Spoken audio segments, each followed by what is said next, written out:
Il n'y a pas de cris, pas de porte qui claque, pas de mots blessants qui résonnent dans la pièce. Il y a simplement plus rien. Une conversation qui s'arrête net, un regard qui se détourne, un message qui reste sans réponse. Vous sentez que quelque chose s'est fermé, mais vous ne savez pas exactement quoi. Vous essayez de relancer doucement. Vous demandez si tout va bien. On vous répond oui d'un ton neutre, presque poli. Et pourtant, l'atmosphère est lourde. Vous avez l'impression d'être seul face à un mur invisible. C'est un silence qui ne ressemble pas au calme. C'est un silence qui exclut. Et ce qui trouble le plus, ce n'est pas l'absence de bruit, c'est l'absence de lien. Dans les relations humaines, nous redoutons souvent les disputes ouvertes. Nous les associons à la rupture, à l'agression, au chaos. Pourtant, ce qui fragilise parfois le plus un lien n'est pas l'explosion émotionnelle, mais le retrait. Ce moment où l'un des deux cesse de répondre, cesse de s'engager, cesse de participer. En psychologie relationnelle, ce phénomène porte un nom précis, le stonewalling, littéralement le fait d'ériger un mur de pierre. Mais derrière ce terme se cache une réalité plus subtile et plus fréquente que l'on ne l'imagine. Dans la vie quotidienne, le retrait émotionnel peut prendre des formes très ordinaires. Après un désaccord, l'un des partenaires devient froid, distant, minimaliste dans ses réponses. Il ne nie pas le lien, il ne menace pas de partir, il ne formule pas de reproches clairs. Il se contente de se retirer. À court terme, cela peut ressembler à un apaisement. Après tout, il n'y a pas de conflit ouvert. Mais à l'intérieur de celui qui fait face à ce silence, quelque chose s'active. Une inquiétude diffuse, un besoin urgent de rétablir la connexion, une interrogation répétée « Qu'est-ce que j'ai fait ?» Les recherches en neurosciences affectives montrent que le rejet social active les mêmes circuits cérébraux que la douleur physique. Lorsque nous percevons une rupture dans le lien, même subtile, notre cerveau déclenche une alerte.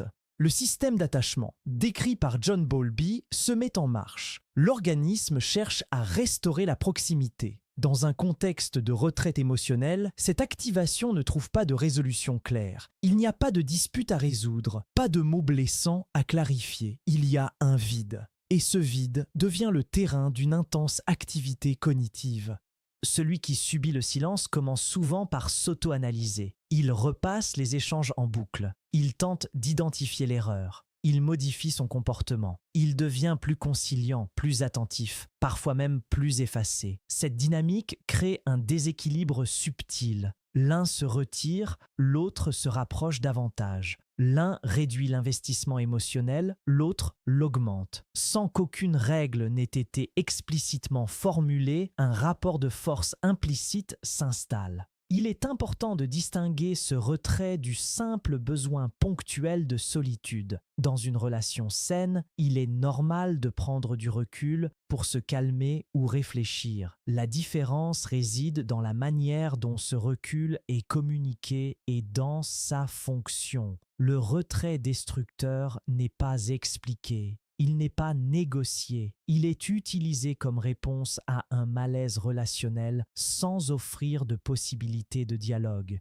Et lorsqu'il se répète, il devient un outil de régulation du pouvoir dans la relation. Pourquoi ce silence est-il parfois plus déstabilisant qu'une dispute ? Parce qu'une dispute, même intense, maintient un lien.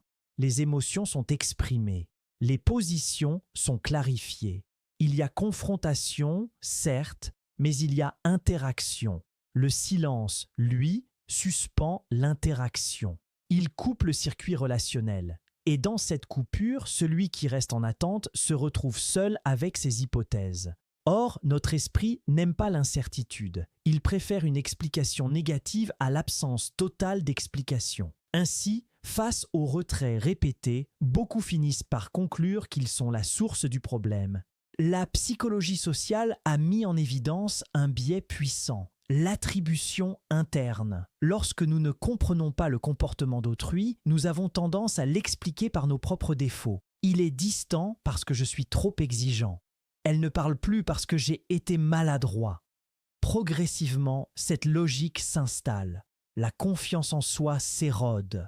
L'individu ajuste ses attentes à la baisse. Il évite les sujets sensibles. Il apprend à ne pas provoquer le retrait. Le silence devient une forme de conditionnement. Il arrive aussi que le retrait soit perçu comme une preuve de maturité. Certaines personnes affirment qu'elles préfèrent se taire plutôt que de se disputer. À première vue, cela semble raisonnable. Pourtant, éviter systématiquement la confrontation n'est pas équivalent à réguler ses émotions. C'est parfois une stratégie d'évitement. Les travaux sur la régulation émotionnelle montrent que la suppression chronique des émotions n'élimine pas le conflit interne.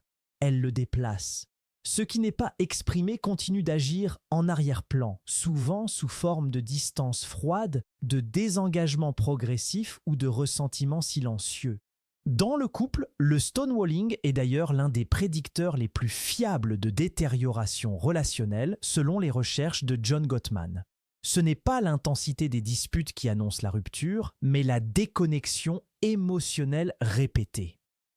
Lorsqu'un partenaire se sent systématiquement ignoré ou exclu, le sentiment de solitude augmente, même en présence de l'autre. Or, la solitude à deux est l'une des expériences les plus douloureuses qui soient. Le retrait émotionnel ne se limite pas aux relations amoureuses. Au travail, un supérieur peut cesser de donner des retours clairs, devenant distant après une erreur. L'employé, privé de repères, redouble d'efforts pour regagner une validation qui n'est jamais explicitement refusée, mais jamais réellement accordée. Dans une famille, un parent peut punir par le silence, créant chez l'enfant une anxiété profonde liée à la perte de contact. Ces expériences précoces façonnent souvent la manière dont, adultes, on réagit au retrait. Certains deviennent hypersensibles aux moindres signes de distance. D'autres reproduisent inconsciemment la même stratégie. Il serait simpliste de réduire le silence à une intention manipulatoire consciente. Dans de nombreux cas, celui qui se retire agit sous l'effet d'une surcharge émotionnelle. Lorsque le stress augmente, le système nerveux autonome peut basculer en mode de protection. Le rythme cardiaque s'accélère, la capacité de réflexion diminue et le retrait devient une manière de se protéger d'une intensité jugée insupportable. Dans cette perspective, le silence est une fuite, pas une arme, mais l'effet sur l'autre reste réel. Ce qui rend le retrait particulièrement destructeur, c'est son caractère ambigu. Une dispute peut être qualifiée de blessante. Un silence prolongé peut toujours être minimisé. Je n'ai rien fait. Je voulais juste être tranquille. Cette absence d'acte explicite complique la mise en mots. Celui qui souffre du retrait peine à légitimer son malaise. Il a l'impression d'exagérer. Après tout, personne ne l'a insulté. Personne ne l'a attaqué.